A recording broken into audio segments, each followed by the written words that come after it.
ഹരേ കൃഷ്ണ. സർവം ശ്രീ രാധാകൃഷ്ണാർപ്പണമസ്തു. ഇന്നെനിക്ക് ഏറെ പ്രാധാന്യമുള്ള ഒരു സദ്വാർത്ത എൻ്റെ പ്രിയപ്പെട്ട കുടുംബാംഗങ്ങളുമായി പങ്കുവെക്കുവാൻ ആഗ്രഹിക്കുന്നു.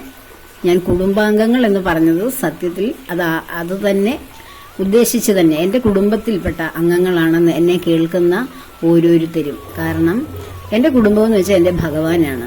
ഭഗവാന്റെ കാര്യങ്ങളാണ് ഞാൻ ഓരോരുത്തരോടും, എന്നെ കേൾക്കാൻ ആഗ്രഹിക്കുന്ന സോഷ്യൽ മീഡിയയിലുള്ളവരോടും, എന്നിൽ നേരിട്ട് എന്നോട് പരിചയമുള്ളവരോടും എല്ലാം ഞാൻ പറയാറുള്ളത്. എനിക്ക് ഏറ്റവും സന്തോഷം തരുന്ന കാര്യം ഭഗവാന്റെ കാര്യങ്ങൾ പറയുകയും അത് കേൾക്കുമ്പോൾ മറ്റുള്ളവർക്കുണ്ടാകുന്ന ആനന്ദം, പറയുമ്പോഴുണ്ടാകുന്ന ആനന്ദം, കേൾക്കുമ്പോഴുണ്ടാകുന്ന ആ ഒരു ആനന്ദം, അതിലിങ്ങനെ ഒരു അനുഭൂതി ഉണ്ടാകും ഭഗവാനിൽ നിന്നുള്ള. അതിങ്ങനെ ആസ്വദിക്കുന്നത് തന്നെയാണ് എനിക്ക് ഏറ്റവും പ്രിയപ്പെട്ട കാര്യം തന്നെ.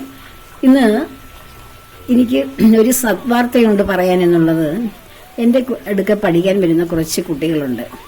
അതിലൊരു 7 വയസ്സ് മുതൽ 14 വയസ്സ് വരെയുള്ള 10ഓളം കുട്ടികൾ, 10ആണ് ഞാൻ കണക്ക് കൂട്ടി വെച്ചിരിക്കുന്നത്, 10ഓളം കുട്ടികൾക്ക് ഇന്നു മുതൽ ഞാൻ സനാതന ധർമ്മ പാഠശാല ആരംഭിക്കുകയാണ്. നമ്മുടെ ധർമ്മങ്ങൾ പറഞ്ഞു കൊടുക്കുവാൻ എവിടെയോ ഒരു സ്ഥാപനമോ അല്ലെങ്കിൽ അതിനുവേണ്ടി മുൻകൈ എടുക്കുവാൻ ആരും പ്രാപ്തരാകുകയോ ചെയ്യുന്നില്ല. അപൂർവം ചില ഇടങ്ങളിൽ മാത്രം. എൻ്റെ കുടുംബക്ഷേത്രം, എൻ്റെ അമ്മയായ ചെട്ടുകുളങ്ങര അമ്മയുടെ സന്നിധിയിലാണ് ഞങ്ങളൊക്കെ സനാതനധർമ്മം പഠിച്ചത്. അവിടെ പാഠശാലയുണ്ട്. എൻ്റെ കുഞ്ഞുങ്ങളെയും ഞാൻ അവിടെ കൊണ്ടുപോയി എല്ലാ ഞായറാഴ്ചയും പഠിപ്പിക്കുമായിരുന്നു. ജ്ഞാനപ്പാനയും ഭഗവത്ഗീതയും ഇതിഹാസങ്ങളും പുരാണങ്ങളും കുട്ടികൾക്ക് വേണ്ട നാമങ്ങൾ, മന്ത്രങ്ങൾ, ഇതെല്ലാം അവിടെ പഠിപ്പിക്കുമായിരുന്നു. ഇപ്പോഴും അത് തുടരുന്നു. എൻ്റെ കുട്ടിക്കാലത്തെ ഉള്ളതാണത്. പക്ഷെ ഞാൻ ഈ താമസിക്കുന്ന സ്ഥലത്ത് അല്ലെങ്കിൽ മറ്റേതെങ്കിലും ഒരു പ്രദേശമായിക്കൊള്ളട്ടെ, നമ്മുടെ കുഞ്ഞുങ്ങൾക്ക് ഇത് പറഞ്ഞു കൊടുക്കുവാനുള്ള വല്ല പ്രസ്ഥാനങ്ങളുണ്ടോ, വല്ല സ്ഥാപനങ്ങളുണ്ടോ? ഈ അടുത്ത ഒരു ദിവസം എനിക്ക് ഞാൻ ഭഗവാന്റെ അടുത്ത് തന്നെ ഇരിക്കുന്ന ഒരു അവസരത്തിൽ പെട്ടെന്ന് എന്നോട് ഭഗവാൻ ഇങ്ങനെ ഒരു ആശയം എൻ്റെ മനസ്സിലേക്ക് ഇട്ടു. എന്തിനാണ് ഞാൻ വേറെ കുട്ടികളെ തേടി പോകുന്നത്? എൻ്റെ മക്കളായിട്ട് ഇവിടെ വരുന്ന കുഞ്ഞുങ്ങളുണ്ട്. അതിൽ പെൺകുട്ടികളുണ്ട്, ആൺകുട്ടികളുണ്ട്. 15 വയസ്സിന് മേലെയുള്ള കുട്ടികളോട് ഞാൻ ആരോടും വരാൻ പറഞ്ഞിട്ടില്ല. 5-6 പെൺകുട്ടികളുണ്ട്. അത് 10ാം ക്ലാസ്സിലും പ്ലസ് 2വിലും ഒക്കെ പഠിക്കുന്നത്. ആ കുട്ടികളോട് ആരോടും വരാൻ പറഞ്ഞിട്ടില്ല. കാരണം അവർക്ക് പഠിക്കാനുള്ള തിരക്കോ, ഞായറാഴ്ച ഒരു ദിവസം അവധി കിട്ടുമ്പോൾ കിടന്ന് ഉറങ്ങാനുള്ള ഒരു ടെൻഡൻസിയൊക്കെ കാണും. അങ്ങനെയുള്ള കാര്യങ്ങളെ ഒന്നും ബുദ്ധിമുട്ടില്ല. അവരും ക്രമേണ ഇതിലേക്ക് തന്നെ വരുമെന്നുള്ളത് എനിക്കറിയാം. കാരണം അവർക്ക് ഞാൻ പഠിപ്പിക്കുന്നതിനിടയിൽ ചില കാര്യങ്ങൾ പറഞ്ഞു കൊടുക്കുമ്പോൾ ഈ ചെറിയ കുട്ടികൾ വളരെ ജിജ്ഞാസയോടുകൂടി, കൗതുകത്തോടുകൂടി, ആഹ്ലാദത്തോടുകൂടി അത് കേട്ടുകൊണ്ടിരിക്കുന്നത് ഞാൻ ശ്രദ്ധിച്ചിട്ടുണ്ട്. നമ്മുടെ ഉപനിഷത്ത്, വേദാന്തങ്ങൾ, വേദങ്ങളുടെ എല്ലാം സംഗ്രഹം, വേദങ്ങളെ എല്ലാം ആറ്റിക്കുറുക്കി വെച്ചിരിക്കുന്ന വേദസംഗ്രഹമാണ് ഉപനിഷത്തുക്കൾ. ആ ഉപനിഷത്ത് എന്ന വാക്കിനർത്ഥം തന്നെ വളരെ ഡിവോഷണലായിട്ട്, ജിജ്ഞാസയോടുകൂടി ബ്രഹ്മത്തെ അറിയുവാൻ തൊട്ടരികിൽ ഒരു ഗുരുവിന്റെ അരികിലിരിക്കുന്ന ശിഷ്യനെ ഉദ്ദേശിച്ചാണ്. അരികിൽ മാത്രം ഉപനിഷത്ത്, അരികിലിരുന്നാൽ പോരാ, അവൻ അല്ലെങ്കിൽ അവൾ കേൾക്കുവാനുള്ള കൗതുകം, ജിജ്ഞാസ, ഭക്തി, ഇതെല്ലാം എത്ര വേണമോ അത്രയും വേണം. എത്രയും ദാഹം ഉണ്ടോ അത്രയും ഏറ്റവും വേഗം നമ്മുടെ ഉള്ളിലേക്ക് അത് കയറും. അപ്പോൾ ഇന്നാണ് ഞാൻ അത് ആരംഭിക്കുന്നത്. സനാതനധർമ്മ പാഠശാല എൻ്റെ വീട്ടിൽ തന്നെയാണ്. ഞാൻ പഠിപ്പിക്കുന്ന കുട്ടികളോട് മാത്രം, അവരുടെ പേരൻസിനോട് പറഞ്ഞപ്പോൾ അവർക്കെല്ലാം വളരെ സന്തോഷം. അവരെന്നെ ഒത്തിരി അനുഗ്രഹങ്ങൾ, അഭിനന്ദനങ്ങളൊക്കെ പറഞ്ഞു. അവരെല്ലാവരും ആഗ്രഹിച്ചിരുന്ന ഒരു കാര്യമായിരുന്നു ഇതെന്ന്. അപ്പോൾ ഞാനൊരു ചെറിയ സംരംഭമായിട്ട് ഇങ്ങനെ തുടങ്ങുകയാണ്. യാതൊരു കാശോ പൈസ ഒന്നും ഉദ്ദേശിച്ചിട്ടല്ല, ഫീസൊന്നും ആരോടും. അങ്ങനെ തന്നെ പറഞ്ഞിട്ടുണ്ട്. ഒരു സേവനമാണ്. എനിക്ക് മാനവരാശിക്ക് ചെയ്യാൻ പറ്റുന്ന ആദ്യത്തെ സ്റ്റെപ്പാണ്. ഞാനിപ്പം എന്നെ കേൾക്കുന്ന പ്രിയമുള്ള എൻ്റെ കുടുംബാംഗങ്ങളായ നിങ്ങൾ ഓരോരുത്തർക്കും നിങ്ങൾ എനിക്ക് എന്തെങ്കിലും തന്നിട്ടാണോ? അല്ലല്ലോ. അപ്പോൾ അത് എൻ്റെ സമയവും എനിക്ക് ഉള്ള അറിവിൽ നിന്ന് കുറേ കാര്യങ്ങളും നിങ്ങൾക്ക് ഞാൻ പങ്കുവയ്ക്കുന്നത് ഒരു സേവനം തന്നെയാണ്. അതുപോലെ മറ്റൊരു സേവനമാണിത്. അപ്പോൾ അതിനുവേണ്ടി ഞാൻ ഈ തുടങ്ങുന്ന ഈ പ്രസ്ഥാനത്തിന് വേണ്ടി എല്ലാ പ്രിയപ്പെട്ടവരുടെ അനുഗ്രഹം വേണം. ഞാൻ ആദ്യമായിട്ട് ആ കുട്ടികളുടെ പേരൻസിനോട് കഴിഞ്ഞിട്ട് നിങ്ങളോടാണ് ഇത് ആദ്യമായിട്ട് പങ്കുവെക്കുന്നത്. അതാണ് ഞാൻ എൻ്റെ കുടുംബാംഗങ്ങളെന്ന് ഞാൻ പറഞ്ഞത്. അപ്പോൾ എല്ലാവരുടെ അനുഗ്രഹം വേണം. നമ്മുടെ കുഞ്ഞുങ്ങൾ, അടുത്ത തലമുറകളൊക്കെ 10 കുട്ടികളെ ഉള്ളെങ്കിൽ അവരും നന്നാവട്ടെ, അവരുടെ കുടുംബങ്ങളെല്ലാം നന്നായി വരട്ടെ. ലഹരിയുടെയും മറ്റ് ദൗർബല്യങ്ങളുടെയും പിന്നാലെ പോകുന്ന നമ്മുടെ തലമുറകളെ രക്ഷിക്കുവാൻ എന്നെക്കൊണ്ടാകുന്ന ഒരു എളിയ ഒരു സ്റ്റെപ്പാണ് ഞാനിവിടെ വയ്ക്കുന്നത്. അത് ഭഗവാന്റെ നിർദ്ദേശമനുസരിച്ച് ഭഗവാൻ പറയുന്ന കാര്യങ്ങൾ, ഭഗവാന് വേണ്ടി ചെയ്യുന്ന ഒരു ഉപകരണം. ഭഗവാൻ നേരിട്ട് വന്ന് ചെയ്യുന്നതിന് പകരം ഭഗവാൻ നമ്മെപ്പോലെ അനേകായിരം ജീവജാലങ്ങളെ, ഇവിടെ കോടാനുകൂടി ജീവജാലങ്ങളെ സൃഷ്ടിച്ചിരിക്കുന്നു. അതിലൊരു ജീവിയായ എന്നെ കൊണ്ട് ഭഗവാൻ ഉദ്ദേശിക്കുന്ന കാര്യങ്ങൾ ചെയ്യിപ്പിക്കുന്നു, അത്രമാത്രം. അപ്പോൾ എല്ലാം ഭഗവാന്റെ പത്മപാദങ്ങളിൽ സമർപ്പിക്കുന്നു. ഞാൻ ഈ പറഞ്ഞതിൻ്റെ ബാക്കിയായിട്ട് തന്നെ പറയാം. നമ്മൾ ഈ ഉപനിഷത്തുക്കൾ എന്ന് വെച്ചാൽ ഭഗവാന്റെ കാര്യങ്ങൾ അറിയുവാൻ, അതായത് വേദാന്തങ്ങൾ, ബ്രഹ്മത്തെ അറിയുവാൻ എത്ര ആഗ്രഹമുണ്ടോ, എത്രമാത്രം അതിന് കേൾക്കുവാനുള്ള താല്പര്യമുണ്ടോ, ആ താല്പര്യവും ആഗ്രഹവുമൊക്കെയാണ് ഈ ഭഗവാനെ ഉള്ളിൽ നിറയ്ക്കുവാനുള്ള, അല്ലെ ഭഗവാനെ പൂർണ്ണമായി ലഭിക്കുവാനുള്ള ഒരു തന്ത്രം. ഭഗവാൻ നമുക്ക് പൂർണ്ണമായിട്ട് നമ്മളിൽ ഭഗവാന്റെ ജ്ഞാനം വന്ന് നിറഞ്ഞ് ആ ഭക്തി കൊണ്ട് നമ്മുടെ ഹൃദയം കഴുകിയെടുക്കുവാൻ, നമ്മുടെ ഹൃദയം ആ ഭക്തിയിൽ ഇങ്ങനെ മുങ്ങിക്കിടക്കുവാൻ ഏറ്റവും നല്ല ഉപാധിയാണ് നമ്മളുടെ ജിജ്ഞാസയുടെ ആ പൂർണ്ണത. ഇത് കേൾക്കുവാനുള്ള ആവേശം, അല്ലെങ്കിൽ അത് അറിയുവാനുള്ള ആ പൂർണ്ണമായ ഭക്തിയോടുള്ള ആ സമർപ്പണം. എനിക്കിതിൽ കൂടുതലൊരു സന്തോഷം മറ്റൊന്നും കേട്ടാലില്ല, അല്ലെ മറ്റേത് കാര്യങ്ങൾ അറിഞ്ഞാലും ഇതിനേക്കാളും കൂടുതൽ സന്തോഷം എനിക്ക് ലഭിക്കുകയില്ല എന്ന് തോന്നുന്ന ഒരവസ്ഥ. അത് വേദങ്ങളുടെ അവസാനം വേദാന്തങ്ങളായ ഉപനിഷത്തുക്കൾ, അതിനു കൂടെ തന്നെ ബ്രാഹ്മണങ്ങൾ, ആരണ്യകങ്ങൾ, വേദാംഗങ്ങൾ, ഇങ്ങനെ ധാരാളം ഈശ്വരനെ അറിയുവാനുള്ള ഗ്രന്ഥങ്ങൾ നമുക്ക് കിടക്കുന്നു. ഈ ആരണ്യകങ്ങൾ എന്ന് പറയുന്ന ആ മഹത്തായ സൃഷ്ടികളിൽ നമ്മുടെ ഋഷീശ്വരന്മാർ എഴുതി വെച്ച, അവരുടെ വാമൊഴിയായി പറഞ്ഞ് ആ ശ്രുതികളിലെല്ലാം ആരണ്യകങ്ങളിൽ പറഞ്ഞിരിക്കുന്നത് സന്യാസത്തിനു വേണ്ടി ഇറങ്ങി പുറപ്പെടുന്ന, ബ്രഹ്മചര്യം കഴിഞ്ഞ് നമ്മുടെ 4 ആശ്രമമാണല്ലോ, ബ്രഹ്മചര്യം, ഗൃഹസ്ഥാശ്രമം, വാനപ്രസ്ഥം, സന്യാസം. ഇതിൽ വാനപ്രസ്ഥം, ഗൃഹസ്ഥാശ്രമത്തിന് ശേഷം വാനപ്രസ്ഥത്തിന് വേണ്ടി ഇറങ്ങിത്തിരിക്കുന്ന ആ സത്തുക്കൾക്ക് ആരണ്യകങ്ങൾ എന്ന് വെച്ചാൽ തന്നെ വനങ്ങളാണ്. ആ വനങ്ങളിലേക്കാണ് പഴയ കാലത്തെ മനുഷ്യർ തങ്ങളുടെ കുടുംബത്തിൽ തങ്ങളുടെ മക്കളെ, അടുത്ത തലമുറയെ പ്രാപ്തരായി കഴിഞ്ഞാൽ അവർക്ക് കുടുംബം, അവർക്ക് കൂട്ടിന് ഒരു പാർട്ട്ണറായി ഒക്കെ നമ്മൾ കണ്ടുപിടിച്ച് കൊടുത്തു കഴിയുമ്പോൾ അവരെ വളരെ സന്തോഷപൂർവ്വമാണ് നമ്മുടെ ചുമതലകൾ അവരിലേക്ക് ഏൽപ്പിക്കുകയാണ്. വീടും കുടുംബവും നമ്മുടെ സ്വത്തുക്കളും നമുക്ക് ബാക്കിയുള്ള നമ്മുടെ മകനെയോ മകളെയോ എല്ലാം അവർക്ക് അടുത്ത തലമുറയെ ഏൽപ്പിച്ചിട്ട് നമ്മൾ സന്തോഷപൂർവ്വം, എൻ്റെ ജോലിയെല്ലാം കഴിഞ്ഞല്ലോ, എനിക്ക് ഗൃഹസ്ഥാശ്രമിയായിരുന്ന എൻ്റെ ജോലികളെല്ലാം ഇവിടെ പൂർത്തിയായല്ലോ, അതെല്ലാം ഇനി ബാക്കി ഭംഗിയായിട്ട് ചെയ്യാൻ അടുത്ത തലമുറയുണ്ടല്ലോ എന്ന് അവരെ അങ്ങനെ സന്തോഷത്തോടു കൂടിയാണ് നമ്മുടെ ചുമതലകളെല്ലാം ഏൽപ്പിച്ചിട്ട് നമ്മൾ എന്തെങ്കിലും ഒരു കയ്യിൽ കൊള്ളുന്ന സാധനങ്ങളുമായിട്ട് നമ്മൾ ഇറങ്ങിത്തിരിക്കുകയായിരുന്നു വനങ്ങളിലേക്ക്. ആ വനങ്ങളിൽ പോയി ആശ്രമങ്ങളൊക്കെ ഉണ്ടാക്കി. അപ്പോൾ അവിടെ വീട് വൃത്തിയാക്കണ്ട, ആശ്രമത്തിലെ കാര്യങ്ങൾ മാത്രമേ, കുടുംബത്തിലെ കാര്യങ്ങൾ നോക്കണ്ട, കുട്ടികളെ സ്കൂളിൽ വിടണ്ട, ഭക്ഷണം പാകം ചെയ്യണ്ട, നമുക്ക് ആ വനങ്ങളിൽ നിന്ന് ലഭിക്കുന്ന അത്യാവശ്യ ഫലമൂലാദികളോ അല്ലെങ്കിൽ അവിടെ നിന്ന് ലഭിക്കുന്ന ചാമേരിയോ എന്തെങ്കിലുമൊക്കെ ഭക്ഷണത്തിന് നമ്മുടെ വിശപ്പടങ്ങാൻ വേണ്ടിയുള്ള ആഹാരങ്ങളും കൂടുതൽ സമയവും ഇതുപോലെ തന്നെ വനങ്ങളിൽ ആശ്രമങ്ങളിൽ താമസിക്കുന്ന മറ്റ് ഈശ്വരനെ അറിയുവാൻ വേണ്ടി ജീവിക്കുന്ന മറ്റ് ആൾക്കാരുണ്ടാവും. ഇതുപോലെ വാനപ്രസ്ഥത്തിന് ഇറങ്ങിത്തിരിച്ചവർ, അവരൊക്കെയായിട്ടുള്ള സത്സംഗങ്ങളുമൊക്കെയായി നമുക്ക് ജീവിതം സന്തോഷഭരിതമാക്കി സമാധാനത്തോടെ നമ്മുടെ ഉത്തരവാദിത്തങ്ങൾ, ഗൃഹസ്ഥാശ്രമി എന്ന ഉത്തരവാദിത്തങ്ങൾ അവസാനിച്ചല്ലോ എന്ന സന്തോഷത്തോടെ ഇറങ്ങിത്തിരിക്കാം. അതിനുശേഷമാണ് നമ്മൾ പൂർണ്ണമായി, അങ്ങനെ കുറച്ച് നാൾ കഴിഞ്ഞ് കഴിയുമ്പോൾ നമുക്കൊരു പൂർണ്ണമായ ഒരു ഭഗവാനെ തന്നെ പ്രാപിക്കണം എന്നൊരവസ്ഥ വരുമ്പോഴാണ് ആ സന്യാസത്തിലേക്ക്, അടുത്ത ആശ്രമമായ സന്യാസത്തിലേക്ക് നാം കടന്നു ചെല്ലുകയും അവിടെ വെച്ച് പരിപൂർണമായ മോക്ഷം സിദ്ധിക്കുകയും നമ്മൾ പിന്നെ ഗൃഹത്തിലേക്ക് തിരികെ വരേണ്ട അതൊരു ഭാരമായിരുന്നു എന്ന് ഈ ഭൗതിക ജീവിതം ഒരു മഹാ ദുരിതപ്പെട്ട ഒരു ഭാരം തന്നെയായിരുന്നു എന്ന് നമ്മൾ ഇവിടെ ജീവിച്ചിരിക്കുമ്പോൾ തന്നെ മനസ്സിലാക്കി അങ്ങനെ ഈ ജീവിത ചക്രത്തിൽ നിന്ന് മുക്തി നേടുന്ന അവസ്ഥയാണ് അവസാനം സന്യാസാശ്രമം.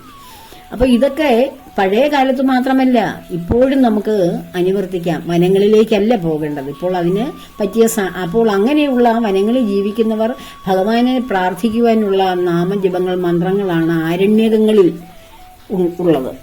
അത് അവർക്ക് ആരണ്യകങ്ങളിൽ താമസിക്കുന്നവർക്ക് വേണ്ടിയിട്ട് ഭഗവത് നാമങ്ങൾ, പ്രാർത്ഥനകൾ, പൂജകളൊക്കെ ചെയ്യുവാൻ വേണ്ടിയിട്ടുള്ള മന്ത്രങ്ങളാണ് അതിലുള്ളത്. ഇപ്പോഴും നമ്മുടേതാണെല്ലാം, നാം എല്ലാം എൻ്റെ മക്കൾ, എൻ്റെ ഭാര്യ, ഭർത്താവ്, എൻ്റെ വീട്, എൻ്റെ സൗകര്യങ്ങൾ എല്ലാം എന്നും പറഞ്ഞ് നാം ഇങ്ങനെ ചേർത്ത് വെച്ചിരിക്കുന്നത് കൊണ്ടാണ് നമുക്കിതിൽ നിന്നും വിടുതൽ. മറ്റൊരു തലമുറ, അടുത്ത തലമുറ വന്ന് അവരുടെ ജീവിതം ഇവിടെ ജീവിക്കാൻ തുടങ്ങുമ്പോഴും നമ്മൾ അതിൽ കയറി അലങ്കോലം ഉണ്ടാക്കുകയും അവർക്കത് പൂർണ്ണമായിട്ട് വിട്ടുകൊടുക്കുവാൻ തയ്യാറാകാത്തതും ചെയ്യുന്നത് നമുക്കതിനോടൊക്കെയുള്ള നമ്മുടെ സ്വന്തത്തിനോടുള്ള ആ പിടിച്ചുവെക്കലുകൾ കൊണ്ടാണ്. ആ പിടിച്ചുവെക്കലുകൾ എപ്പോഴാണ് നമ്മളിൽ നിന്നും അകന്നകന്ന് വരുന്നത്, അപ്പോഴേ നമുക്ക് ഭഗവാനെ പൂർണ്ണമായിട്ട് അറിയാൻ കഴിയുകയുള്ളൂ. നമ്മൾ എത്ര വലിയ വീടോ അല്ലെ എത്ര വലിയ സൗകര്യങ്ങളോ എത്ര വലിയ ഭൗതിക സുഖങ്ങളോ നമ്മൾ നേടുമ്പോൾ അത്രയും നമ്മൾ അവിടെ അടിപ്പെടുകയാണ്, അവിടെ കെട്ടിയിടുകയാണ് ചെയ്യുന്നത്. വലിയ സൗകര്യങ്ങളും ലക്ഷൂറിയസ് ഭവനങ്ങളും ഒക്കെ ഉള്ളവർ അത് നോക്കാനും അത് വൃത്തിയാക്കാനോ ആളെ നിർത്തുകയോ അത് വേണ്ട വിധത്തിൽ വൃത്തിയായോ എന്നൊക്കെയുള്ള കാര്യങ്ങൾ നമ്മൾ നാട്ടിലില്ലെങ്കിൽ പോലും ആ വീടുമായിട്ട് കെട്ടിയിടുകയാണ്, അല്ലെങ്കിൽ ആ സൗകര്യങ്ങളുമായിട്ട് സ്ഥാനങ്ങളുമായിട്ടും ഒക്കെ കെട്ടിയിടുകയാണ് ചെയ്യുന്നത്. ഈ കെട്ടുകളൊക്കെ വിടുവിക്കേണ്ട സമയമായാലും അതിൽ തന്നെ പിന്നെയും നമ്മൾ കെട്ടുപിണഞ്ഞു കിടക്കും. ഈ സൗകര്യങ്ങളും ആഡംബരങ്ങളും സുഖങ്ങളും എല്ലാം ഉള്ളവരും എന്തിനാണ് ഈ യാത്രകളൊക്കെ നടത്തുന്നത്? അവർക്ക് അവര് ഒരു ഡ്രീം ഹൗസൊക്കെ ആയിരിക്കും അവർ ചെയ്യുന്ന, ഒരു ജന്മത്തിൽ അവർക്ക് ഏറ്റവും ഇഷ്ടപ്പെട്ട. പക്ഷെ അതിലിരുന്നിട്ട് എന്താ അവർക്ക് സന്തോഷം കിട്ടാതെ അവർ ആ വീട്ടിൽ നിന്ന് വണ്ടി എടുത്തുകൊണ്ട് ഇറങ്ങുന്നത് എന്തിനാണ്? അവിടെ ഇരുന്നാൽ പോരെ അവർക്ക് സന്തോഷിക്കാൻ? ആ വീടിന്റെ മനോഹാരിതയൊക്കെ കണ്ട്, അവിടുത്തെ ചുമർ ചിത്രങ്ങളൊക്കെ കണ്ട്, അവിടുത്തെ അലങ്കാര പണികളൊക്കെ കണ്ട്, അതിനകത്തിലെ ആ ഉള്ളിലുള്ള ആ ഡിസൈൻ വർക്കുകളൊക്കെ കണ്ട്, മനോഹരമായ ഗാർഡനൊക്കെ കണ്ട് അവിടെ ഇരുന്ന് ആനന്ദിച്ചാൽ പോരെ? എന്തിനാണ് ഇവരെല്ലാവരും ഈ പ്രകൃതിയിലേക്ക് ഇറങ്ങി കാഴ്ചകളൊക്കെ കാണാൻ? ടൂറിസ്റ്റുകളെ പോലെ എല്ലാവരും ഈ സമ്പത്തുള്ളവരാണ് കൂടുതൽ ഇറങ്ങുന്നത്. എന്തുകൊണ്ടാണ് അങ്ങനെ ഇറങ്ങുന്നതെന്ന് ആലോചിച്ചിട്ടുണ്ടോ? അഥവാ ഇവർ ഇറങ്ങുന്നത് എന്തുകൊണ്ടാണ്? എവിടേക്കാണ് ഇറങ്ങുന്നത്? പ്രകൃതിയിലേക്കാണ് ഇറങ്ങുന്നത്. ആരും ഒരു വീട്ടിൽ നിന്ന് അടുത്ത വീട്ടിലോട്ടല്ലല്ലോ ഇറങ്ങുന്നത്. അടുത്ത വീട്ടിലോട്ട് ഇറങ്ങിയാലും അവിടുത്തെ സൽക്കാരങ്ങളൊക്കെ കഴിഞ്ഞ് വീണ്ടും എല്ലാവരും കൂടി പ്രകൃതിയിലേക്ക് തന്നെ ഇറങ്ങുന്നത്. മനോഹരമായ ഭൂപ്രദേശങ്ങൾ, മലമ്പ്രദേശങ്ങൾ, അല്ലെങ്കിൽ കായൽ തീരങ്ങൾ, കടൽ തീരങ്ങൾ, അല്ലെങ്കിൽ നെൽപ്പാടങ്ങൾ, മലനിരകൾ, പ്രകൃതി രമണീയമായ മനോഹരമായിട്ടുള്ള പ്ലേസസിലേക്കൊക്കെ അല്ലേ എല്ലാവരും യാത്ര നടത്തുന്നത്. അത് കാണുമ്പോൾ, അവിടുത്തെ ആ മനോഹര ദൃശ്യങ്ങളൊക്കെ കാണുമ്പോൾ വണ്ടി മാക്സിമം സ്ലോ ചെയ്ത് അതെല്ലാം ആസ്വദിക്കുകയല്ലേ ചെയ്യുന്നത്. ഇതുതന്നെയാണ് പുരാതന മനുഷ്യരും നമ്മുടെ പൗരാണികരും ചെയ്തത്. അവര് വനങ്ങളിലാണ് ജീവിച്ചത്. അവരിത് പൂർണ്ണമായിട്ടും പ്രകൃതിയെ ആസ്വദിച്ചാണ് ജീവിച്ചത്. അവർക്കൊരു കുഴപ്പവുമില്ലായിരുന്നു. അവർ ആരോഗ്യവാന്മാരാണ്, പ്രകൃതിയോട് ഇണങ്ങി ജീവിച്ചു. വനങ്ങളിലെ ഗുരുകുലങ്ങളിലായിരുന്നു വിദ്യാഭ്യാസം നടന്നിരുന്നതും വിദ്യകൾ ആർജിക്കുന്നതൊക്കെ പ്രകൃതിയിലാണ്. നമ്മൾ അടച്ചിട്ട വീടുകളെക്കാൾ നമുക്ക് തുറന്ന സ്ഥലങ്ങളിൽ ഇരിക്കുന്നതല്ലോ എപ്പോഴും നമുക്ക് സുഖകരമായിട്ട് തോന്നുന്നത്. അടച്ചിടുന്ന വീടുകളിൽ ഇരിക്കാൻ താല്പര്യമുള്ളവരുണ്ടാകും. ചില വീടുകളുടെ ജനാലകളും കതവുകളും എല്ലാം അടച്ചിട്ട് അതിനകത്ത് TV ഒക്കെ കണ്ടുകൊണ്ടിരിക്കുന്ന ചില മനുഷ്യരൊക്കെ ഉണ്ട്, ഒന്നും തുറന്നിടാതെ. അപ്പോൾ അങ്ങനെ സന്തോഷിക്കുന്നവരുണ്ടാകാം. പക്ഷെ ബഹുഭൂരിപക്ഷം മനുഷ്യർക്കും പ്രകൃതിയെയാണ് ഇഷ്ടം. നമ്മുടെ ഋഷീശ്വരന്മാരെല്ലാം പ്രകൃതിയിൽ, വനങ്ങളിൽ, മലകളിൽ, പർവ്വതങ്ങളിലൊക്കെ അല്ലേ തപസ്സനുഷ്ഠിക്കുന്നത്. എന്തുകൊണ്ടാണ് അവിടെ ചെല്ലുമ്പോൾ അവിടെ ശാന്തതയുണ്ട്. പ്രകൃതിയിൽ നമ്മുടെ ആത്മാവും ഈ പരമാത്മ ചൈതന്യവും തമ്മിൽ ഏറ്റവും കൂടുതൽ സമ്പർക്കപ്പെടുന്ന സ്ഥലമാണ് പ്രകൃതിയുടെ അത്യുന്നതങ്ങളായിട്ടുള്ള സ്ഥലങ്ങൾ. മനോഹരമായ വനപ്രദേശങ്ങൾ, നല്ല തെളിനീരൊഴുകുന്ന തടാകങ്ങളും അരുവികളും നീർച്ചാലുകൾ, അതുപോലെ തന്നെ മലഞ്ചെരിവുകൾ, ഇങ്ങനെയൊക്കെയുള്ള ദൃശ്യങ്ങൾ കണ്ട് അവിടെ നിന്ന് പോരാൻ നമുക്ക് തോന്നുമോ? പിന്നെ എന്തുകൊണ്ടാണ് നമ്മൾ പോകുന്നത്? നമുക്ക് കുറെ കെട്ടുകൾ ബാക്കി കിടക്കുന്നത് കൊണ്ട്. നമുക്ക് വീടുണ്ട്, വീട്ടിലധികം മക്കളുണ്ട്, ഭർത്താവുണ്ട്, ഭാര്യയുണ്ട്, അച്ഛനുണ്ട്, അമ്മയുണ്ട്, അവിടെ കുറച്ച് പട്ടി പൂച്ചകളൊക്കെ ഉണ്ട്. ഇവരെയെല്ലാം സംരക്ഷിക്കണ്ടായോ? അല്ലെങ്കിൽ മറ്റു കാര്യം അവിടെ കുറേ ജോലിക്കാർ നിൽക്കുന്നുണ്ട്, അവർക്ക് നിർദ്ദേശം കൊടുക്കണ്ടേ? ഇങ്ങനെയൊക്കെയുള്ള നിരന്തരം കെട്ടുപാടുകളാണ് നമുക്ക് സമ്പത്ത് ഉണ്ടാകുന്നതനുസരിച്ച് ഉണ്ടായിക്കൊണ്ടിരിക്കുന്നത്. ഓരോ കെട്ടുകൾ നാം തന്നെ, എത്രയും സമ്പത്ത് കുറഞ്ഞിരിക്കുന്നു അത്രയും കെട്ടുപാടുകൾ കുറയും. അതുകൊണ്ടാണ് ഒരു സമ്പത്ത് നാളേക്ക് മാറ്റി വയ്ക്കാനില്ലാത്ത റോഡിലൊക്കെ കടയുടെ തിണ്ണയ്ക്കും അല്ലെങ്കിൽ ടെന്റ് അടിച്ച് ഓരോരുത്തർക്ക് തുറസായ സ്ഥലത്തൊക്കെ താമസിക്കുന്നവർക്ക് രാത്രിയിൽ ഒന്ന് കിടന്നുറങ്ങിയാൽ മതി, എവിടെയെങ്കിലും ഒന്ന് തല ചായ്ക്കാൻ. അവരെത്ര ഹാപ്പിയാണ്. അവർക്ക് നാളേക്ക് വേണ്ടിയിട്ട് ഒന്നും കരുതി വയ്ക്കാനില്ല. ഇന്നത്തെ ജീവിതമാണ് അവരൊക്കെ ആസ്വദിക്കുന്നത്. ഇതൊക്കെ തന്നെയാണ് നമ്മുടെ പുരാണങ്ങളിലും ഇതിഹാസങ്ങളിലും ഒക്കെ പറഞ്ഞിട്ടുള്ളത്. നമ്മൾ അതിൽ നിന്നൊക്കെ വ്യത്യസ്തമായിട്ട് എല്ലാം സമ്പാദിച്ചു കൂട്ടിയിട്ട് അതിന്റെ ഞെരുക്കത്തിൽ കിടന്ന് ടെൻഷൻ അടിച്ച് പെട്ടെന്ന് മരിച്ചു പോവുകയാണ് ചെയ്യുന്നത്. അല്ലേ? ഞാൻ പറയുന്നതൊക്കെ ശരിയാണെന്ന് തോന്നില്ലേ? അപ്പോൾ നമ്മൾ ചെയ്യേണ്ടത് എന്താണ്? നമ്മൾ മനസ്സിനെ ഏറ്റവും റിലാക്സ് ആക്കി ഒരുപാട് ഉത്തരവാദിത്തങ്ങളൊക്കെ പിടിച്ച് തലയിൽ വയ്ക്കാതെ ഏറ്റവും കുറഞ്ഞ ഉത്തരവാദിത്തങ്ങളിൽ ജീവിക്കാൻ ശ്രമിക്കുക. ഏറ്റവും കുറഞ്ഞ ചുറ്റുപാടുകളിൽ ജീവിക്കാൻ ശ്രമിക്കുക. ഏറ്റവും കുറഞ്ഞ സംഘങ്ങൾ, ബന്ധങ്ങളിൽ ജീവിക്കാൻ ഉറയ്ക്കുക. ഇങ്ങനെയൊക്കെ വന്നു കഴിയുമ്പോൾ നമ്മളിൽ നിന്നും ധാരാളം ചിന്തകളൊക്കെ കടന്നു പോകും. അനാവശ്യമായിട്ടുള്ള വിഷമങ്ങളും പ്രശ്നങ്ങളും എല്ലാം പടിയിറങ്ങിപ്പോകും. ഒരുപാട് സംഘങ്ങൾ വരുമ്പോഴാണ് ഒരുപാട് വിഷമങ്ങളും പ്രശ്നങ്ങളും വരുന്നത്. നമ്മളിലേക്ക് തന്നെ ചുരുങ്ങുക. നമ്മുടെ ആത്മാവിലേക്ക്, നമ്മളിരിക്കുന്ന ബോധസ്വരൂപനായ ആ പരമാത്മ ചൈതന്യത്തിലേക്ക് ചുരുങ്ങി വരുമ്പോൾ നമുക്കിതെല്ലാം സ്വാഭാവികമായി തോന്നും. കഴിഞ്ഞ ദിവസം ഞാൻ നമ്മളിരിക്കുന്ന ആത്മചൈതന്യമായ ബോധത്തെയും ജഡത്തെക്കുറിച്ചും ഒക്കെ പറഞ്ഞു. ജഡത്തെ ചൈതന്യമാക്കുന്നതാണ് ബോധസ്വരൂപനായ പരമാത്മാവ്. അപ്പോൾ ഈ നമ്മുടെ ശരീരം 5 ഇന്ദ്രിയങ്ങൾ കൊണ്ട് നിർമ്മിച്ചിരിക്കുന്നു.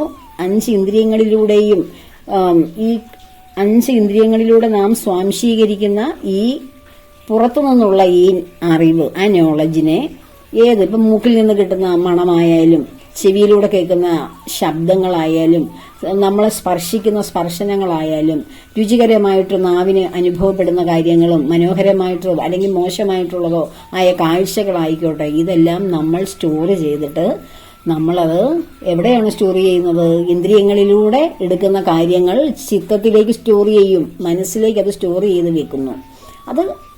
അങ്ങനെയാണ് ഇന്ദ്രിയങ്ങൾ അത് അനുഭവിച്ചു എന്ന് നമുക്ക് അനുഭവപ്പെടുന്നത്.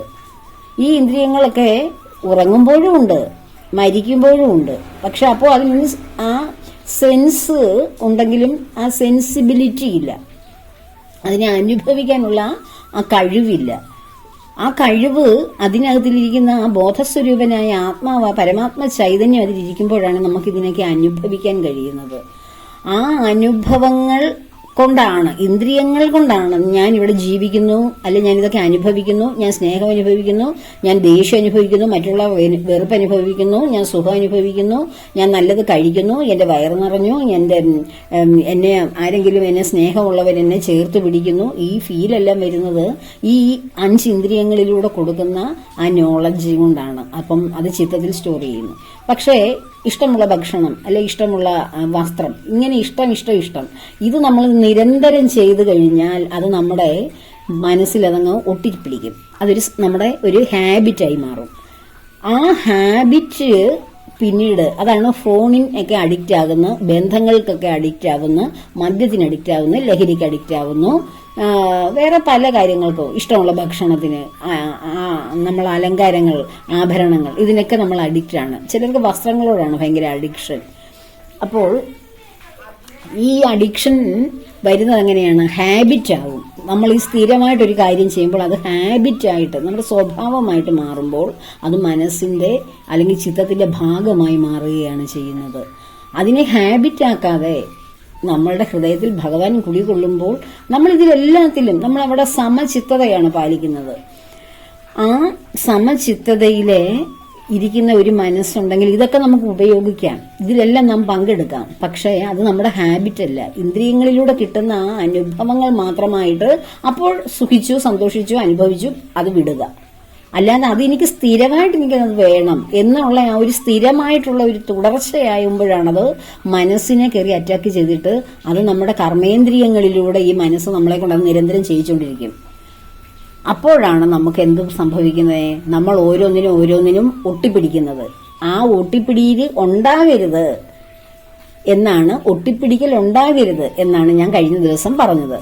കാരണം ഇന്ദ്രിയങ്ങളെ കയറൂരി വിടുമ്പോഴാണ്, ആ ഇന്ദ്രിയങ്ങളിലൂടെയാണ് ഇതെല്ലാം മനസ്സിലേക്ക് സ്റ്റോർ ചെയ്യുന്ന, മനസ്സത് നമ്മുടെ ഹാബിറ്റാക്കി, നമ്മുടെ സംസ്കാരമാക്കി, നമ്മുടെ കൾച്ചറാക്കി അതങ്ങ് മാറ്റും.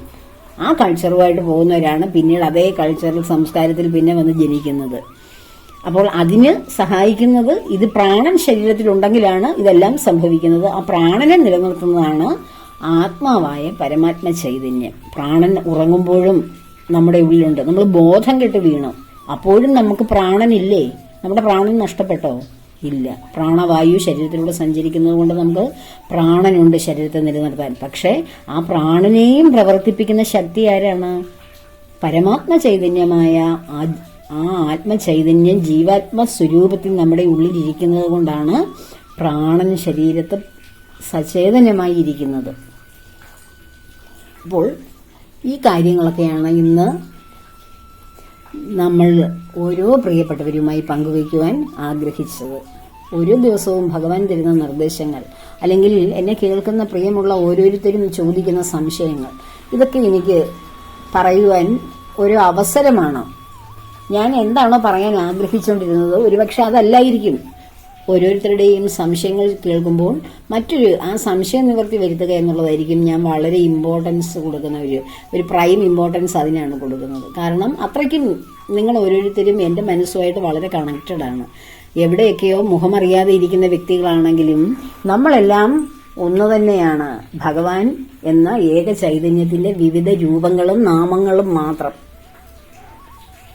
എല്ലാം ഒന്നു തന്നെ, ഒന്നിന്റെ തന്നെ വ്യത്യസ്തമായ പേരുകളും വ്യത്യസ്തമായ സ്ഥലങ്ങളിൽ താമസിക്കുന്നു, വിവിധ രൂപങ്ങളിൽ താമസിക്കുന്നു, അത്രയേ ഉള്ളൂ. അപ്പോൾ എല്ലാവരെയും ഭഗവാൻ അനുഗ്രഹിക്കട്ടെ. എല്ലാവർക്കും ഭഗവാന്റെ അനുഗ്രഹം ഉണ്ടാകട്ടെ. സർവവും ഭഗവാന്റെ പത്മപാദങ്ങളിൽ സമർപ്പിച്ചുകൊണ്ട് ലോകാസമസ്ത സുഖിനോ ഭവന്തു.